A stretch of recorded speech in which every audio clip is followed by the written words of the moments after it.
All right, folks, welcome to the online training session for the event emissions Pronto form that we're asking everybody to start using starting July 1st of 2020.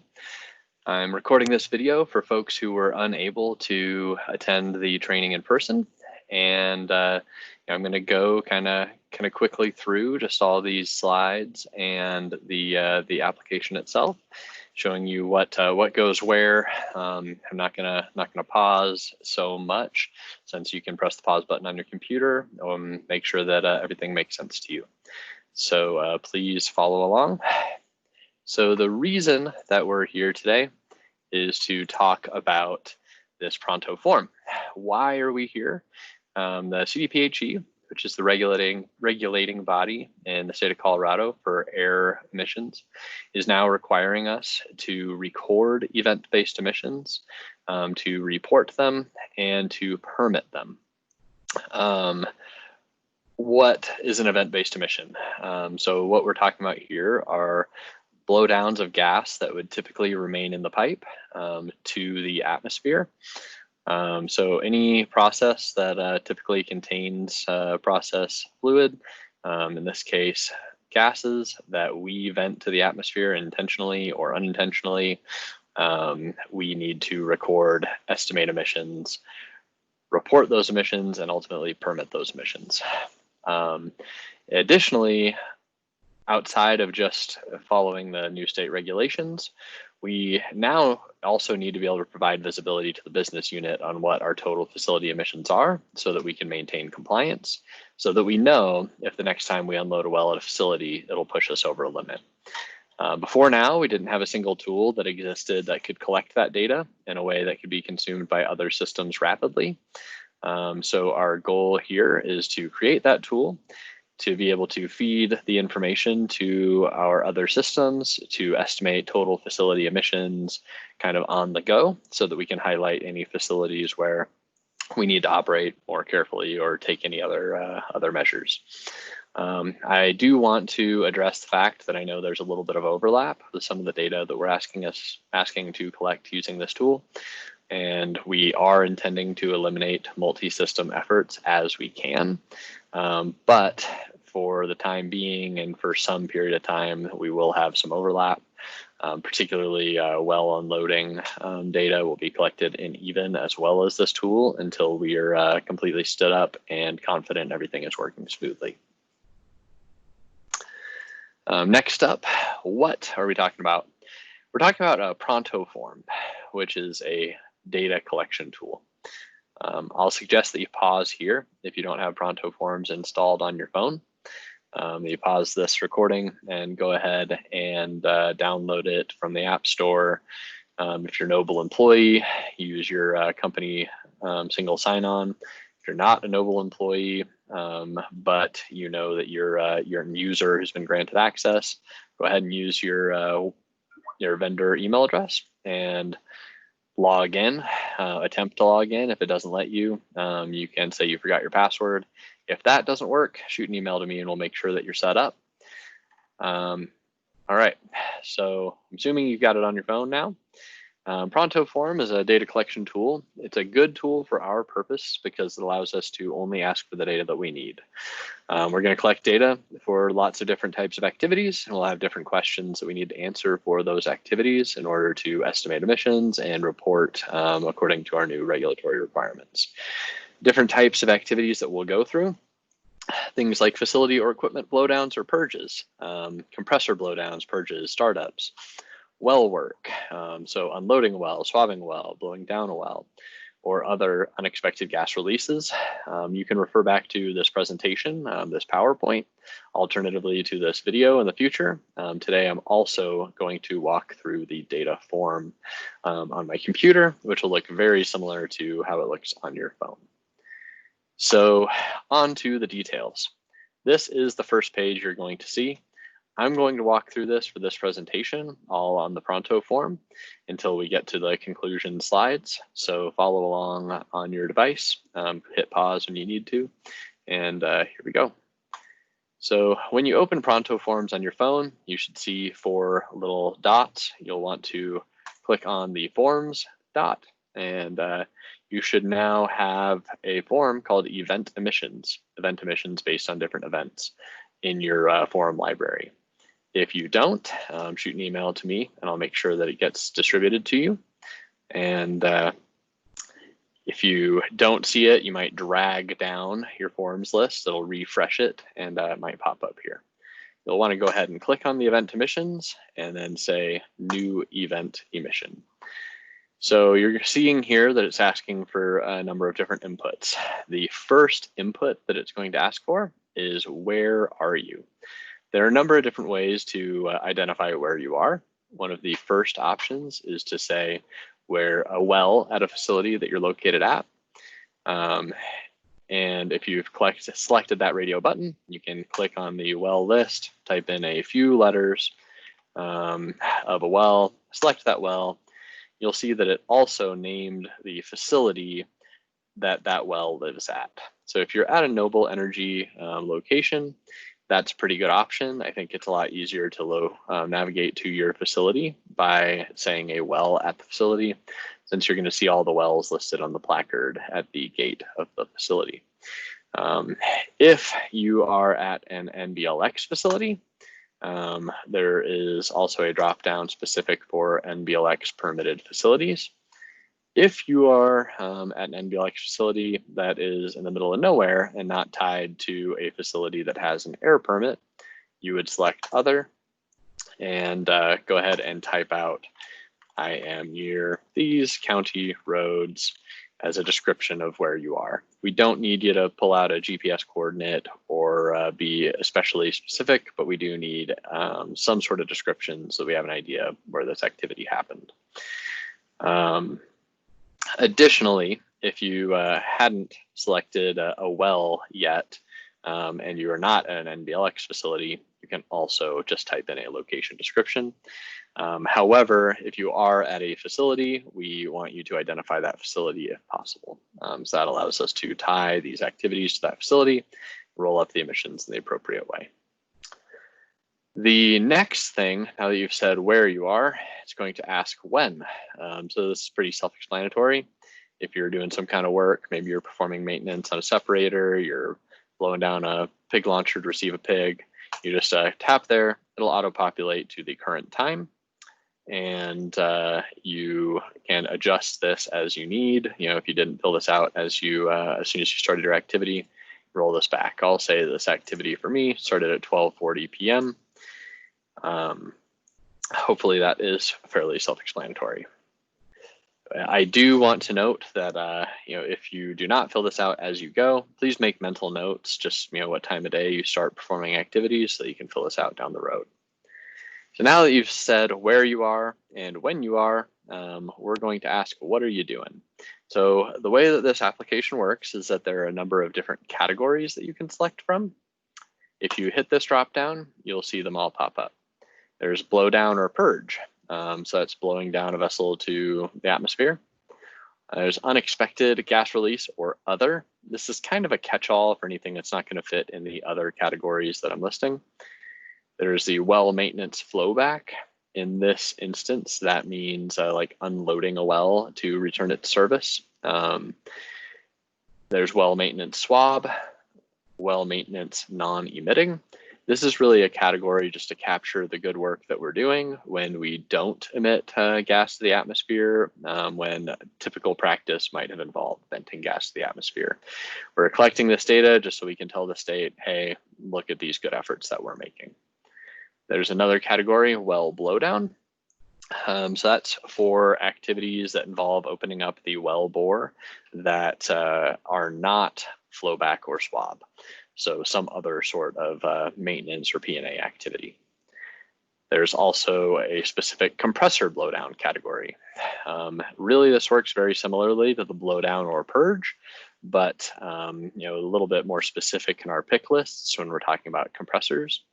And then finally, braid and head venting. I'm going to go ahead and run through all of the categories here. I'll try to put together a guide that will tell you minutes and seconds of when I talk about each of these if you're just needing to look back at one in particular in the future. I'm going to go ahead and start with the easiest one, unexpected gas release or other. Here, the only thing that we're asking you to do is say what happened. So maybe you came upon a MECO valve that a cow had knocked off, been venting for some time. We'll ask you to put in some sort of end date. It's just really a placeholder. It'll automatically calculate an event duration, and that's it. This does not replace your reporting to GSOC or any other notifications you would perform. However, what this will do is initiate a conversation with a compliance person so that you two can talk together and estimate these gas volumes. So that's it for this one. This is one where we couldn't possibly imagine all the right questions to ask, so we just wanted to come up with a little bit of a placeholder information and then connect you to somebody so you guys can talk it out together. The next category that we're going to talk about is the blowdown and purge. The first question that it's going to ask is, what did you blow down? So we do have a blowdown equipment pick list. If the equipment that you are going to blow down is fairly common, it may be listed in this pick list. So if you click here, you'll see different size tanks, standard size separators, heater treaters, sand separators, oil drums, down to entire facilities, header systems, just well heads above the ground, different size pig launchers. If the equipment that you're blowing down is listed, that's great. You can just select that piece of equipment and move on to the next thing. If your piece of equipment is not listed, click equipment not listed, and it's going to prompt you with two things to estimate the volume of that equipment. It'll prompt you with the length and the diameter. Typical equipment in the oil field looks more or less like a cylinder. So we're just asking you to perform an estimate here, not to get out a tape measure and make a scientific measurement. Let's say it looks like it's about 10 foot long by 6 inches long, whatever it is that I'm blowing down. You'll see down here before I tab out of the 6 inch, you could just type in an estimated volume in terms of cubic feet. A cubic foot is about 7.5 gallons. So if you wanted to imagine roughly how many deep rock water jugs would fit into the piece of equipment, you could do that. I think it's a difficult thing to do. So if you can estimate the length and diameter of your equipment, that's going to be the preferred approach. As soon as I tab out of the equipment length, this is going to disappear because I don't need you to estimate volume when we can calculate it. Another option that we have built in is if you vented multiple pieces of equipment, let's say 6 tanks of the exact same volume, you don't need to make 6 separate entries. You can just say, I did this 6 times for 6 identical pieces of equipment. If it is only 1, then you just put in 1, but we wanted to make it easier so that you would not need to open this and make duplicate entries. The next question that it's going to ask you to answer is, what was your starting pressure? We're asking for the starting pressure when you began your blowdown to the atmosphere, not your blowdown period. So if you were able to blow down some of your pressure to somewhere in the process or to the sales line, we only care once that gas is vented to the atmosphere. Let's say in this instance, the piece of equipment that I was blowing down was at 250 pounds, but I was able to blow down to line pressure, which is 150 on the day. I'll go ahead and type in 150 pounds starting pressure, 0 pound ending pressure. The next question that it's asking is, what is your estimated liquid level? The reason we're asking this question is we get to discount or subtract the volume of that liquid from our emissions estimate. And most equipment in the oil field has designed to hold some amount of liquid in it. So if the separator you're working on, is roughly 40% full, you can type 40% in here, and we will be able to subtract that from our ultimate gas volume vented emission estimation. Once again, I understand you might not know this precisely, but if you're able to make a reasonable estimate, it would be a valuable piece of information to include here. If you have no confidence and you don't feel comfortable making an estimate, you can just place 0 in this field. The next question that it's going to ask is, was a purge required in order to restart to bring the process back online? Or did you have to remove oxygen from the system before you could put the piece of equipment back online? If you answer yes, it's going to ask you for starting and ending pressures. So you can open this table. Let's say you had to purge to 100 pounds and then you blew it down to 9 pounds. You can say you did it that way 9 times. And then maybe you changed your start and ending pressures. You can add rows. Say you did it to 200 pounds down to 9 pounds. You did that another 5 times. You can continue to add rows of start pressure and ending pressure and how many purges you performed at that starting and ending pressure forever. And then just say done when you're done, and you'll see that the information that you added shows up in the table within the form. The next question that we're asking you to answer is, what type of gas was vented? We're breaking it into 3 chunks: HP gas, LP gas, and tank gas. For our purposes, HP means greater than 50 pounds. What that means is, or how to answer that question is, when that piece of equipment that you're blowing down is operating, what pressure does it operate at? As that will help us understand the hydrocarbon and methane content of the gas that's being vented. So in my case, let's say it was an HP separator or a piece of pipe off the HP separator I was working on. We'll say that it was HP gas. The next question it's going to ask is venting duration. This can be a little bit confusing. We're not asking for the time that you rolled up until the time you were done with your work. We're asking about the time that gas was actively blowing out of the piece of equipment that you're working on. So if you click on that, it's going to give you 3 options: less than 1 minute, 1 to 5 minutes, and greater than 5 minutes. If you select less than 1 or 1 to 5, that's the end of the road. If you select greater than 5, it will ask for an estimate of the total duration, just in whole minutes. Let's say in this case, it was 12 minutes of venting. Next, we're going to ask if you were able to route your emissions to a control device. A maintenance tank for our purposes is not a control device. The control device would be something like a enclosed combustor or a flare. I understand this is not commonly an option, but when it is, we want to take credit for it, as we're able to reduce our estimated emissions by 95% in those cases. So if emissions were routed to a control device, you'd select yes. You have a control device type list pop up, and you select your type of control device. However, I understand in most cases this answer will be no, and that's just fine. You won't have to fill in what type of control device that you used or didn't use. Lastly, in the blowdown category, we will ask you to describe your event.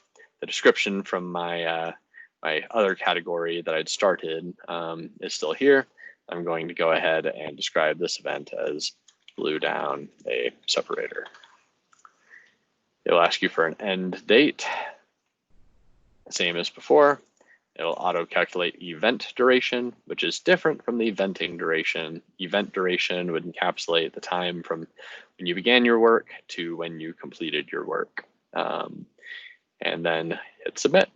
That's the end of the blowdown/purge category. Going to go ahead and select a well for our next example. Let's say that we're working at the 70 Ranch BB18611. You'll see once again, it selected the facility that well lives at. My start date staying the same, but I'm going to change my category. Change my category now to well maintenance flowback. As I said earlier, well maintenance flowback is referring to unloading of a well. So it's going to ask a number of questions, some of which are very similar to the questions that were asked for the blowdown or purge. First, were you able to route emissions to a control device? The answer is almost always going to be no, but we want to allow ourselves to take credit if the answer is yes. Then it's just going to collect the data on the flowback event in a table. So we'll be able to add an entry. It'll ask us for the start time of the actual flowback event. Maybe that's the same as the start time when you rolled up, maybe not. It's going to ask you if there's a plunger in the hole, just yes or no. Whether or not there's a plunger in the hole is important for the emission calculation we're allowed to use per EPA guidance. If the plunger is in the hole, we're able to estimate emissions based on the depth to the plunger bumper, as opposed to the entire well bore. So that might be the difference between 5,000 feet and 20,000 feet, which has a significant impact on what our total emissions estimations might be.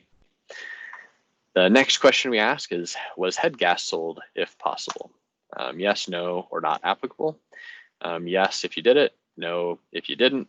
Not applicable if maybe the pressure you found the well under is lower than line pressure and you just weren't able to do that. I'll say yes in this example. Then, what was your tubing pressure when you started? Let's say it was 100 pounds. When did you finish unloading? What was your ending tubing pressure? Maybe you tried to unload it, didn't take, so your ending tubing pressure is 0. Was any liquid produced? It's important for us to know if we're producing significant amounts of liquid to the maintenance tank for our emission calculation. So this is something that we would like you to make an effort to track. If you can't track it or the answer is 0, just enter 0. You can add multiple rows under the well maintenance flowback category. However, I'm guessing if you're performing well maintenance and you're unloading the well and it doesn't take, probably the next thing you're going to do isn't try to unload it all over again, unless you just allow pressure to build up. Maybe it is. But maybe what you do is you bring out a swabbing rig. What you can do here is you can actually change your category from well maintenance flowback to well maintenance swab. It'll ask you a few of the same questions. I'll fix my event description here and say working well with swab rig. It'll ask you if you could route to a control device again. I understand the answer is almost always going to be no. It's going to ask you if you were able to swab to a separator under pressure. The reason we're asking that is so that we can take credit for it. Obviously, if you're swabbing to a separator under pressure, the emissions associated are going to be 0. But in most cases, I understand the answer to this is going to be no as well. Select no here. It'll bring you to that same table that we were looking at, or a similar table to what we were looking at before, but this time to collect data related to your swab runs. If you hit add entry, it's going to ask you, what time did you start running a tool into the hole? Were you able to sell head gas? Let's say in this hypothetical example, we had just tried to unload the well. It didn't come back online. There is no pressure there, so the answer is not applicable. What was our starting tubing pressure? Let's say in this example, it was 0. What was your run-in hole starting depth to fluid level? When your swab crew runs the tool into the hole, they should be able to tell you how far they had to go to hit liquid. This is a valuable parameter for us because, as with the plunger question earlier, this allows us to only estimate the gas volume. So we're wondering what the distance is from the well head to where they hit liquid, because that's the gas volume that we're interested in. Let's say they were able to hit liquid 1,000 feet down into the well. The well is pretty loaded up. What was the run into hole end time? And what was the pressure at the end of running the tool into the hole? Probably performing this not under pressure. So let's say it's still 0. Then what time did you start pulling the tool out of the hole? What was the tubing pressure when you started doing that? When were you done pulling the tool out of the hole? And the pressure then. Let's say once you closed it, you were able to build up a little bit of pressure. And how much liquid did you produce during your swab run? let's say you're able to produce 2 barrels through the maintenance tank. Let's say you do this a few times, you can add multiple rows, but let's pretend in this example that you swabbed the well and you think that it might come back online. You can pivot back to the well maintenance flowback entry and go ahead and say, all right, we're going to try to just flow the well again. We're trying to unload the well again. Say the time that you started. Yep, there's still a plunger in the hole. There was no head gas to sell. Pressure has built up to, let's say, 150 pounds now. And then when were you done trying to flow it back to the tank before you turned it to the process? Let's say you were successful this time.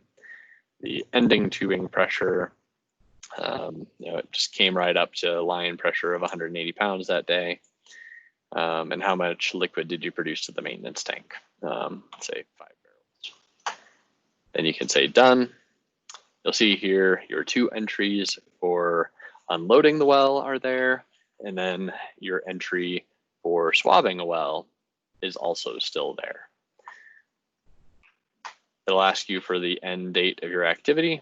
Let's go ahead and say that that's now, so 2:59. It'll automatically calculate your event duration and then hit submit. The important thing to highlight here is I understand we're asking for a lot of data.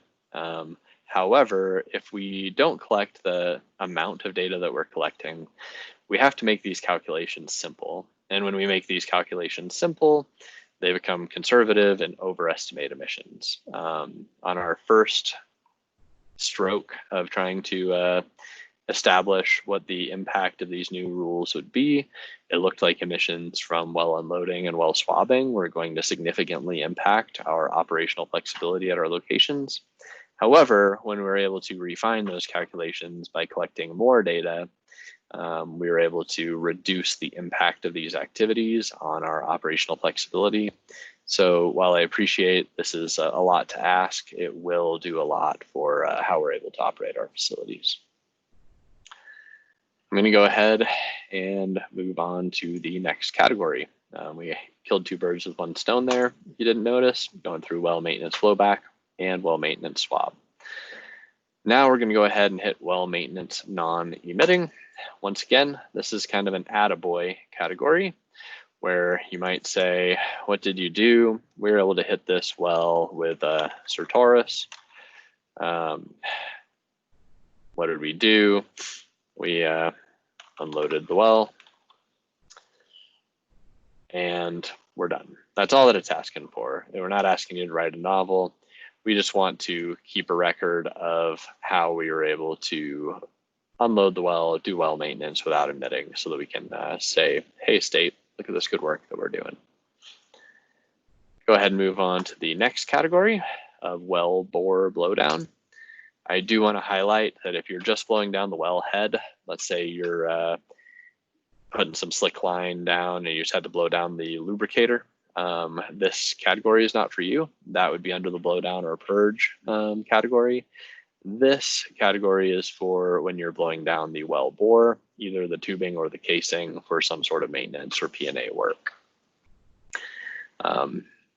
If you are unloading the well through a separator system, kind of like you're performing flowback in order to reduce pressure on a well before you kill the well because you're P&Aing, then the well unloading category might actually be the right place for you to go. But if you're just performing a well blowdown to perform maintenance, this is going to be the right place for you to go. So in this case, describe event. I'm going to give a funny one that we have heard a few times and say that I am rocking the gas lift mandrels. The blowdown type here would not be well maintenance, wouldn't be plugging, it would be other. The start time of my activity, say it's right now. Did we blow down the tubing or the casing? Typically, we're going to be blowing down tubing these types of activities. However, rocking the gas lift mandrels is a unique case where we're going to be blowing down the casing. So we go ahead and enter our starting pressure like we've done before. Say we were at 1,000 pounds. If we know it, we want to know that starting depth to fluid level, meaning how far is it from the surface to fluid. Chances are you won't know that unless the well has been monitored recently by Well Whisperer, or for some other reason we know this answer. So if you know it, enter something. If you don't, that's okay. In this case, I'll say I don't know. When were we done with our blowdown? And what was our ending pressure? Let's say we blew down from 1,000 to 800 to try to move those mandrels around. Were we able to route to the control device? You've seen this a few times now. Let's say that we were not. What was our venting duration? Let's say it was less than a minute. The end, press send. Go ahead and move on to the next category of emissions. Let's hit compressor blowdowns. One thing that's important to hear here is that you heard me reference earlier, vendors as well as Noble Energy employees are being trained to use this application. It's not only on the Noble Energy lease operators to log this information. If a vendor is performing the work and they're the person in charge of the activity, then they are expected to log this activity on this application so that we can estimate emissions. But at the end of the day, the most important thing is communication. So we know that somebody is logging the activity and that you aren't both doing it. So category, compressor blowdowns, event, say we blew down a compressor for maintenance.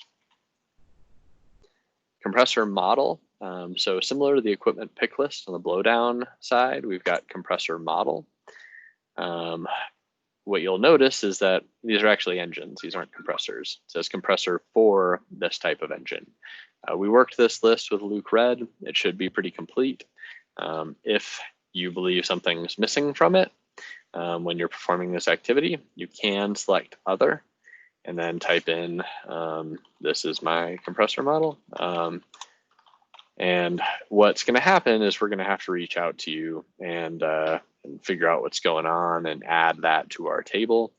Because unlike the blowdown purge category, if we don't know what the compressor is, we're not estimating the volume any other way. So we're just going to have to fill that gap if we find them. But for this case, let's say that it was actually an EDI compressor. Also, OTA compressor package is the same.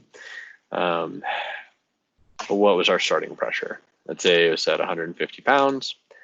We blew it down to atmosphere.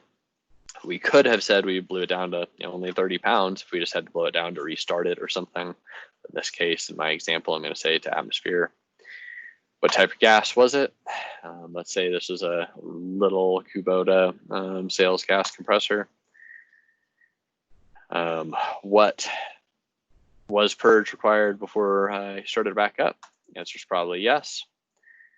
This looks exactly the same as the other purge table. One thing that might change about this application, depending on when you see this training, we may have another option in here for you to check if you just do a blow through purge instead of a pressure up, pressure down purge. And in that case, you will check that box if that's what you're performing. In this example, I'm just going to say that I pressured it up to 50 pounds, pressured it down to 5 pounds, did that 3 times, called it good.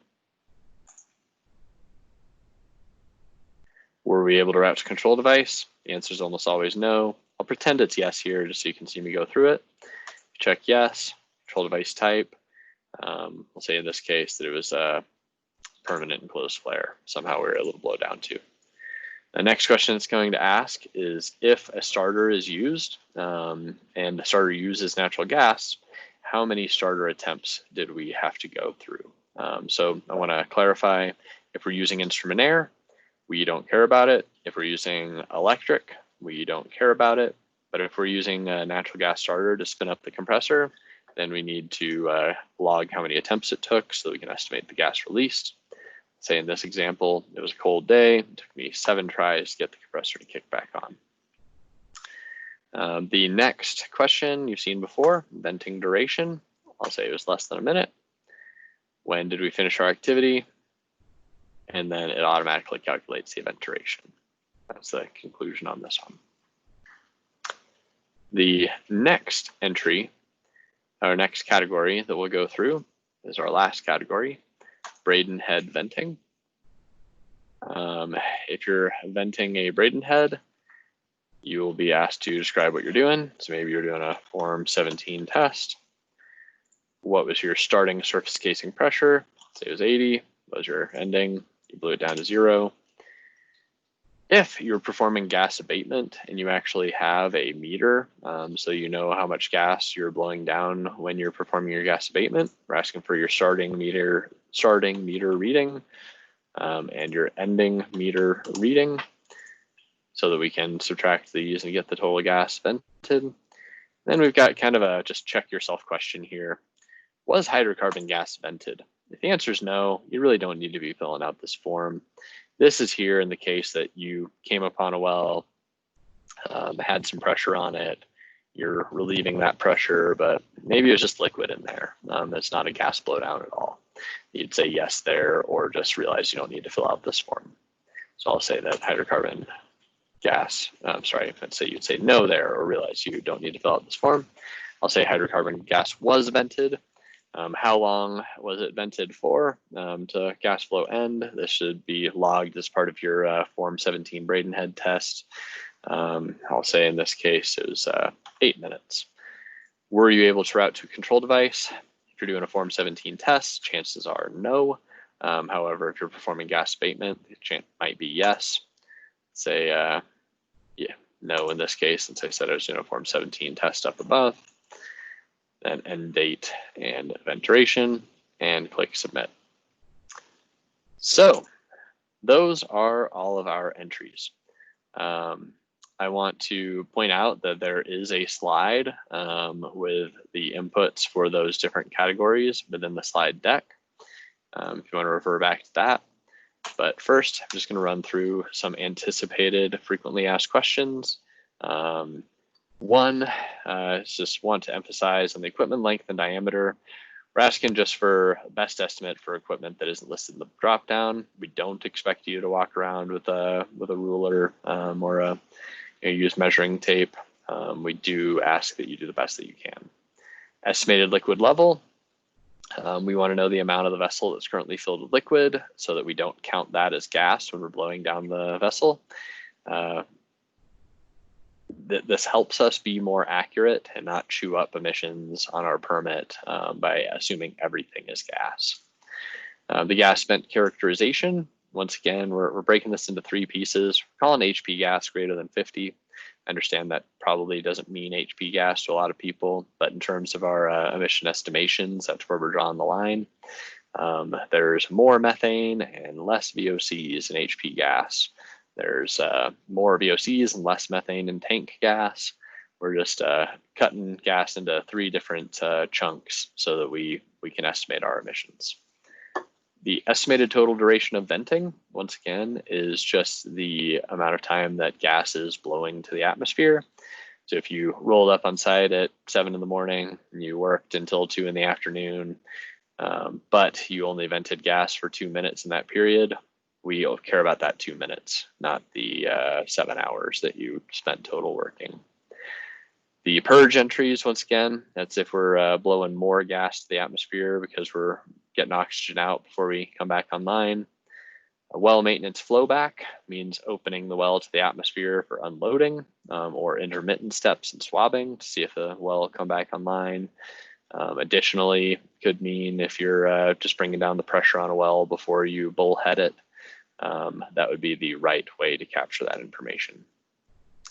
Then depth of the fluid level. Once again, this can be a little confusing because people see depth of fluid level. They think we're asking for fluid depth.